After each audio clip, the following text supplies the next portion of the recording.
I'd like to ask the audience for some help, okay? I'm going to give you the definition of a word. Now, if you know this word, please raise your hand, okay? Here we go. Does anybody know this word? Hands, yes, no.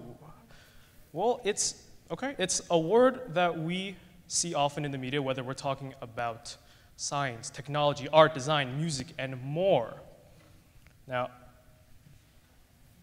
this is a term that we throw around in almost every topic imaginable, yet some of you said it, but there were only a couple murmurs. It's a word that we don't know quite as well as we think we do.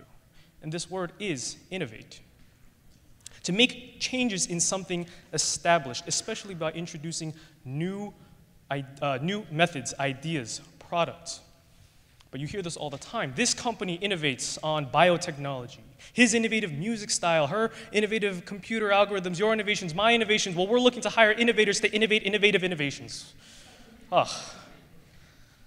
But in every one of those headlines that we see, and all of these headlines that we see, and all of these conversations that we hear, we focus on new methods, new ideas, new products, and we kind of just gloss over the rest of it. The established, whatever, nobody cares. But that's when we forget that innovation, by its definition, is any amount of change to something that we've already built before. Now, this is a hole that I fell into when I was a freshman taking a class here at Cooper called Principles of Design. Some of you might remember it, EID 103. And I walk into class the first day, sit down, it's a basic introduction, syllabus and whatnot. It's a very boring whole 3 hours, I was falling asleep. But then they assigned us homework to come up with an innovative idea. I woke up, okay, innovative idea. This sounds pretty cool. I'm imagining about all the amazing technology, all the cool things that I could build. After all, as a kid, I was taught to dream about the future and work to make those dreams a reality.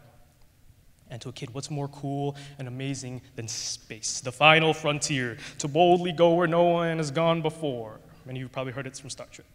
Now, did I try and copy from Star Trek? No, but I remember that Google did. Yes, Google.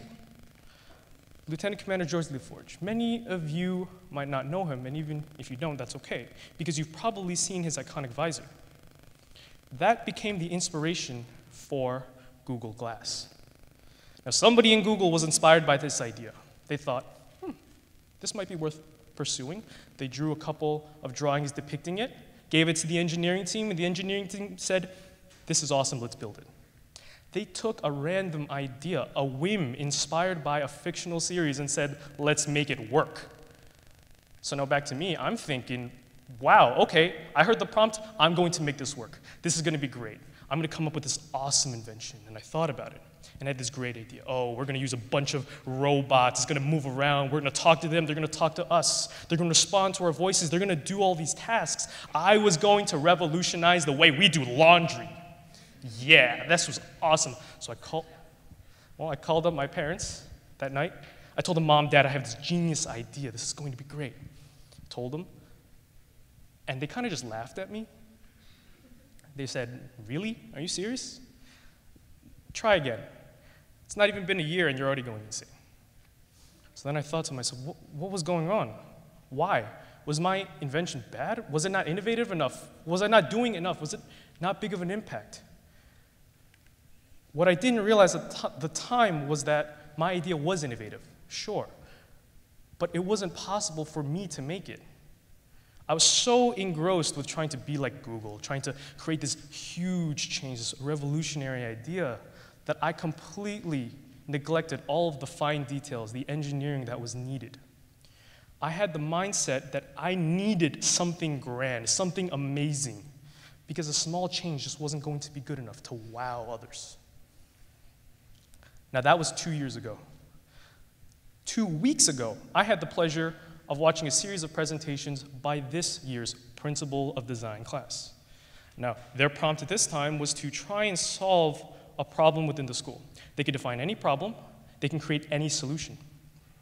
Halfway through the semester, we were given a series of guest evaluators who came in, and they all gave wonderful critique and feedback on their ideas.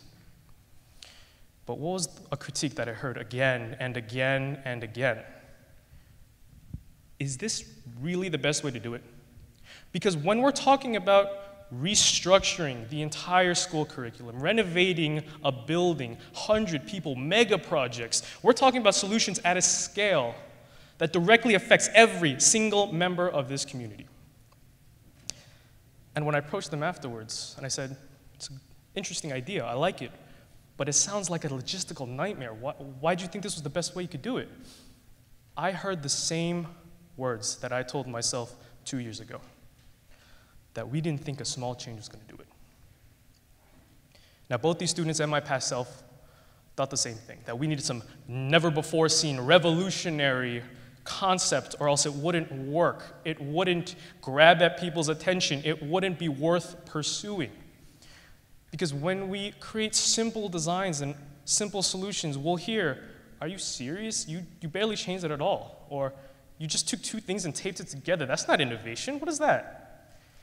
And this creates a mentality that shies away from just as effective and only simpler solutions. Now, one of my classmates, a good friend of mine, was working on a project that was being peer-reviewed. And during one of these review sessions, his classmates criticized the fact that his project was not advanced enough. It wasn't high-tech, it wasn't innovative enough, even though it had profound effects in helping the disabled and the elderly.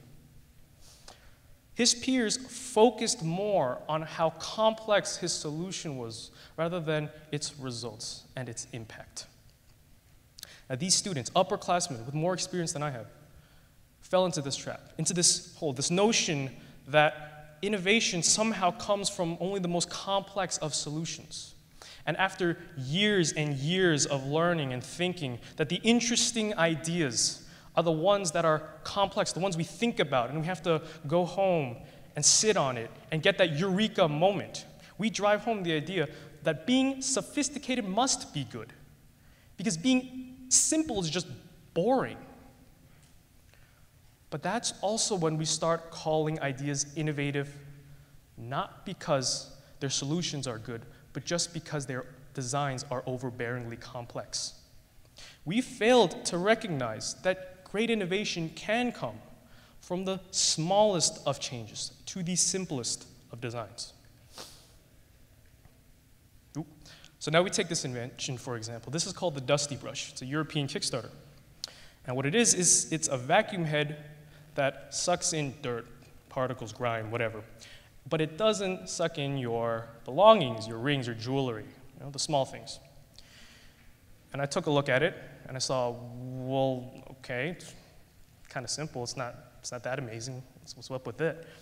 And I was going through some comments, and they said, this is just a bunch of coffee straws taped to a vacuum. When you look at it, that is what it is, isn't it? It's just a bunch of coffee straws taped to a vacuum. That can't be innovative. It's not going to help anybody, right? That's wrong. Because Dusty Brush, the inventors wanted 5,000 Swiss francs. 5,000. They managed to raise 400,000, 80 times what they were aiming for. Dusty Brush has thousands and thousands of backers. This bunch of coffee straws taped to a vacuum will help more people than in this building and the buildings around us combined. That has to be innovation, right? Now I'm thinking, well, if Dusty Brush, such a simple design, such an easy concept, can be so effective, well, let me try that out for myself. Maybe it'll work. So in the summer of my freshman year, I joined a program from Cooper called Invention Factory. And Invention Factory, I co-invented with my partner, Tom Chan, a disposable paper cup that will help against catastrophic spills. So that's what you see a common disposable cup is. That's our cup. Now, we have a patent application already submitted in Japan, and we're working towards a US patent now. So what's the trick here? Well, the trick to this cup is that you fold it. You fold it like you were folding origami or an envelope or a letter. Now you might be thinking, Ben, what are you talking about? You were talking about simple design, simple changes. You're telling me that I'm giving you a cup that'll fold? This is ridiculous. It's crazy. It is a big step, yes, but what you don't see is our many, many failed attempts leading up to this current design. okay? Over the course of 6 weeks, my partner and I designed and redesigned this cup over 50 times. Now that's more than one a day. That's not even with weekends off. We took a regular old cup, just some cup that you get from your local coffee shop, and we tried to redesign the lid.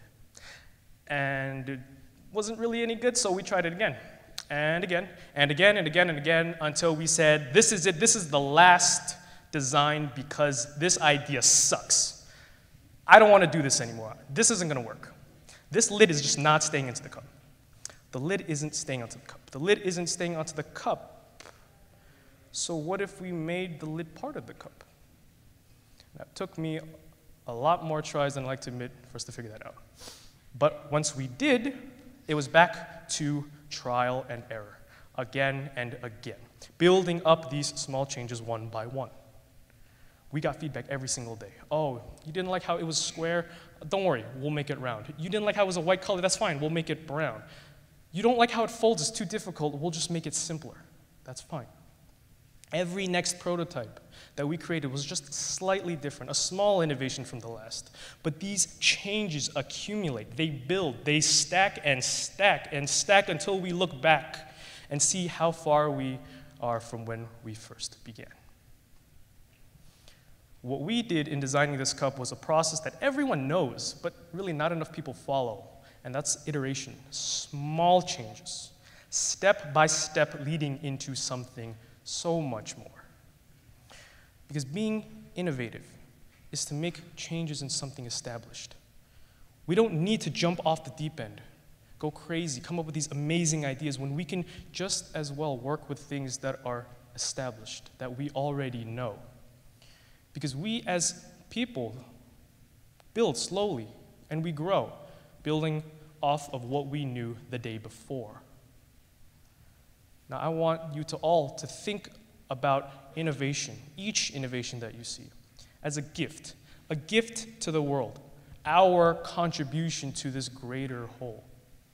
Because every small change, every single innovation that we will make today will become the foundations for what others will build upon tomorrow. Thank you very much.